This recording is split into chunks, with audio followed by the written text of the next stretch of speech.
आज एकीकडे महायुतीची संयुक्त पत्रकार परिषद होणार आहे, तर दुसरीकडे राष्ट्रवादी काँग्रेसच्या शिबिराला सुद्धा सुरुवात होणार आहे। तर तिथं उद्धव ठाकरे सुद्धा आझाद मैदानावर अंगणवाडी मोर्चात सहभागी होणार आहेत। या सगळ्या घडामोडींचा आढावा आपण पुढच्या अर्ध्या तासात घेणार आहोत। सुरुवातीला महत्त्वाची बातमी, महायुतीची आज संयुक्त पत्रकार परिषद आहे। भाजप, शिवसेना आणि राष्ट्रवादीसह या पत्रकार परिषदेला सुरुवात होईल।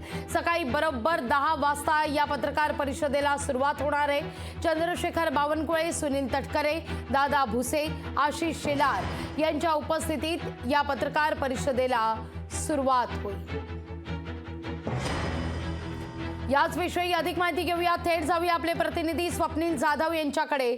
स्वप्नील, लोकसभा निवडणुकांचे पडघम वाजायला सुरुवात झालेली आहे। जागा वाटपावरून प्रत्येकाने आपापली मतं मांडण्यास सुरुवात केलेली आहे, तर तिथं महायुतीमध्ये देखील समन्वय साधून सगळ्या काही गोष्टी घडतील असं म्हटलं जात असतानाच आज मात्र संयुक्त पत्रकार परिषद होतीये।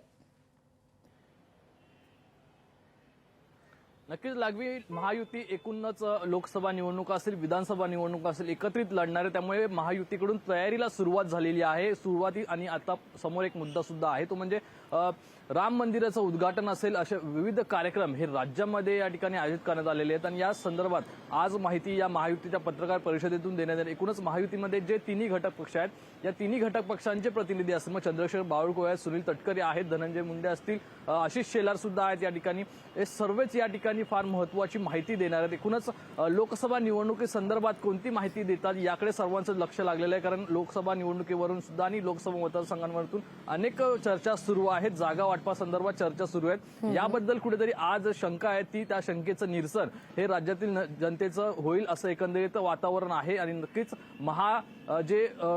महायुतीमध्ये जे कार्यक्रम आयोजित करण्यात आले त्या कार्यक्रमाची माहिती आणि हे कार्यक्रम नक्की कोणकोणत्या, तर राज्यामध्ये कुठे कुठे हे कार्यक्रम आयोजित करण्यात येणार आहेत या संदर्भातील विस्तृत माहिती या पत्रकार परिषदेतून मिळणार आहे। लागवी, स्वप्नील, सगळ्यात महत्त्वाचा मुद्दा जसा तुम्ही आता उल्लेख केलात की राम जन्मभूमी संदर्भात जो मुख्य सोहळा 22 जानेवारीला होणार आहे, त्या पार्श्वभूमीवर राज्यात देखील विविध कार्यक्रमांचं आयोजन करण्यात आलेलं आहे। 15 ते 17 या कार्यकाळामध्ये विविध कार्यक्रम होतील।